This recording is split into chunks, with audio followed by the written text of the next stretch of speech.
है आपका मेरी इस वीडियो में।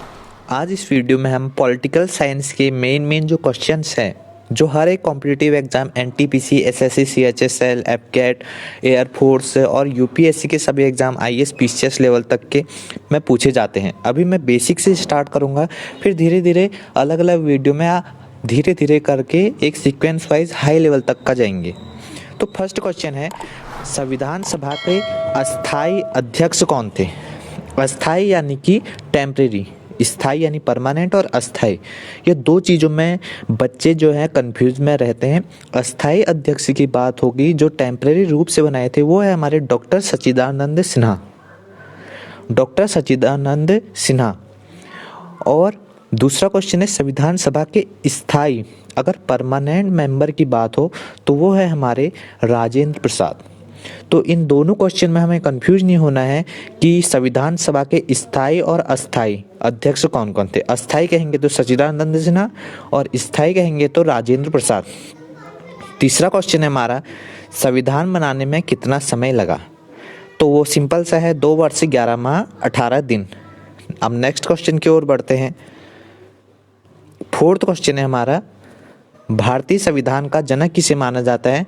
तो सिंपल सा है, डॉक्टर बी आर अम्बेडकर है, भीमराव अम्बेडकर। नेक्स्ट क्वेश्चन है, फिफ्थ, उद्देशिका प्रस्ताव किसने प्रस्तुत किया? जिसमें पंथ निरपेक्ष, एक स्वतंत्र संप्रभु राष्ट्र की बात हो रही है। जो उद्देशिका प्रस्ताव ऑस्ट्रेलिया से ही लिया गया था उसी को देखते हुए, तो वो है हमारे पंडित जवाहरलाल नेहरू, जिन्होंने उद्देशिका प्रस्ताव रखी थी, प्रस्तुत किया था संविधान सभा में। नेक्स्ट क्वेश्चन है सिक्स्थ हमारा, भारतीय संविधान कब पारित किया गया? पारित किया गया और लागू किया गया, इन दोनों में बहुत बड़ा अंतर है। पारित यानी कि कब बनकर तैयार हो गया था और संविधान सभा में दिखाया गया था, और लागू होने का अलग मतलब है। तो भारतीय संविधान कब पारित किया गया आएगा तो वो है 26 नवंबर 1949, 1949। और कब लागू किया? 26 जनवरी 1950, जब हम गणतंत्र दिवस के रूप में जिसे बनाते, जिस दिवस को बनकर तो हमारा 26 नवंबर को तैयार किया गया था, पर जब 26 जनवरी 1930 की बात में जब भारतीय लोगों ने झंडा फहरा दिया था कि हम आज़ाद हो गए हैं, तो वो 26 जनवरी को पहले ही मान ली थी आज़ादी। तो 26 जनवरी दिवस को देखते हुए लागू करने की कब बात आई तो 26 जनवरी एक डेट डिसाइड की गई, जिसे हम गणतंत्र दिवस के रूप में भी बनाते हैं, 26 जनवरी 1950। और संविधान कब पारित किया गया आएगा तो वो है 26 नवंबर 1949। नेक्स्ट क्वेश्चन है हमारा, राष्ट्रीय ध्वज को संविधान सभा में कब अपनाया गया? राष्ट्रीय ध्वज को जो संविधान सभा में मेन डेट है, ये पूछी अक्सर जरूर जाती है एग्जाम में। राष्ट्रीय ध्वज को संविधान सभा में 22 जुलाई 1947 को अपनाया गया, 22 जुलाई 1947। 9वां क्वेश्चन है हमारा, संविधान सभा ने राष्ट्रीय गान को कब अपनाया? तो राष्ट्रीय गान को कब स्वीकारा गया संविधान सभा में? तो वह है हमारा 24 जनवरी 1950।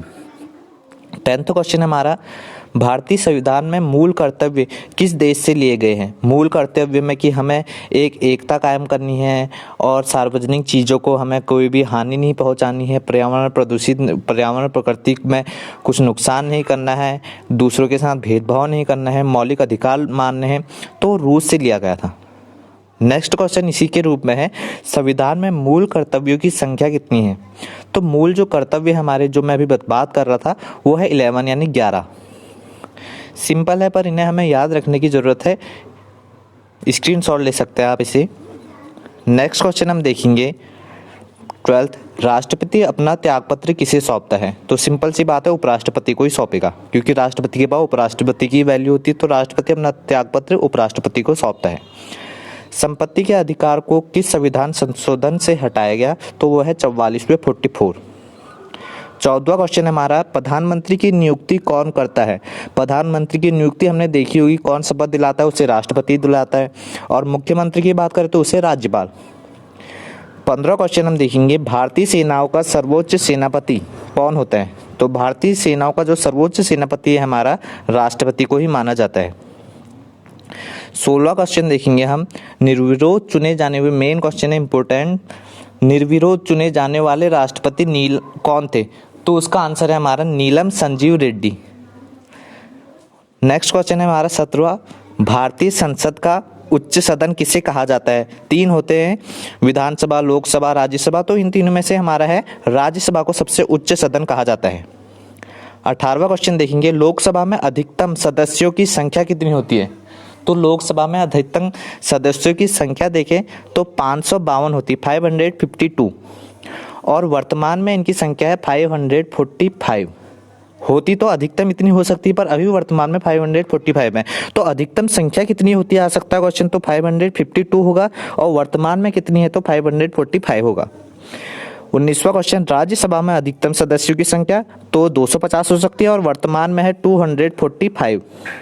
तो ये चीज़ हमें याद रखनी होगी, ये अक्सर पूछा जाता है एग्जाम में। लोकसभा, राज्यसभा में अधिकतम सदस्यों की संख्या एनटीपीसी के एग्जाम, एयरफोर्स के एग्जाम में बहुत बार पूछा गया है। यहाँ पर एसएससी सीएचएसएल के भी एग्जाम में ऐसे क्वेश्चन पूछे जाते हैं बार बार। तो हमें स्क्रीनशॉट ले लेना है इनको, या अपनी नोटबुक में लिख देना है। नेक्स्ट क्वेश्चन देखेंगे हम 20वां, स्वतंत्र भारत के पहले गवर्नर जनरल। पहला था स्वतंत्र भारत के पहले गवर्नर जनरल और स्वतंत्र भारत के पहले भारतीय। जब भारत स्वतंत्र हुआ 1947 में, तब एक अंग्रेजी था जो गवर्नर जनरल बना, वो था लॉर्ड माउंटबेटन, आज़ाद होने के बाद। पर ये भारतीय नहीं था, ये तो अंग्रेजी था। पर जो भारतीय बना वो थे हमारे चक्रवर्ती राजगोपालाचारी। अगर स्वतंत्र भारत के पहले भारतीय गवर्नर जनरल पूछा जाए तो चक्रवर्ती राजगोपालाचारी, और अगर पूछा जाए केवल गवर्नर जनरल तो लॉर्ड माउंटबेटन होंगे।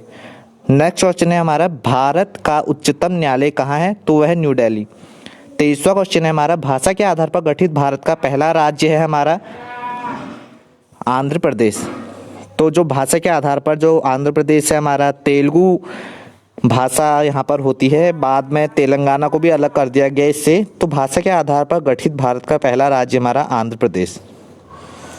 नेक्स्ट क्वेश्चन देखेंगे 24वां, गोवा राज्य पुर्तगाली से कब आज़ाद हुआ? 1947 में भारत को आज़ादी तो मिल गई थी, पर गोवा एक ऐसा राज्य था जहां से पुर्तगाली अभी तक नहीं गए थे। तो 18 दिसंबर 1961 को भारत की सेना ने वहां पर हमला किया, कैसे न कैसे करके उन्हें भगाया, और 19 दिसंबर 1961 को 1961 को गोवा को भी आज़ादी मिल गई थी। यानी कि गोवा सबसे बाद में आज़ाद हुआ। कब आज़ाद हुआ, तो हमें ये डेट याद रखनी है। और 25वां क्वेश्चन है, सिक्किम राज्य कब भारत में मिला? सिक्किम राज्य जो आज है हमारा, जिसकी राजधानी गंगटोक है, वो पहले एक अलग ही राज्य या देश था जहां पर राजाओं का राजतंत्र प्रणाली चलती थी। परंतु जब इंदिरा गांधी के शासनकाल में सिक्किम राज्य को अपने भारत देश में मिला लिया गया था। चाइना बॉर्डर और भारत बॉर्डर में ये सिक्किम में भी विवाद होता है, डोकलाम वगैरह में, इसी कारण से होता है। तो सिक्किम राज्य था 16 मई 1975 को मिला। पहले एक देश, एक कंट्री, अलग कंट्री टाइप की थी, फिर बाद में वहाँ वोटिंग कराई गई। 97 लगभग % लोगों ने कहा हम भारत में मिलना चाहते हैं, जिससे फिर इंदिरा गांधी ने सिक्किम राज्य को भी भारत में मिला लिया था।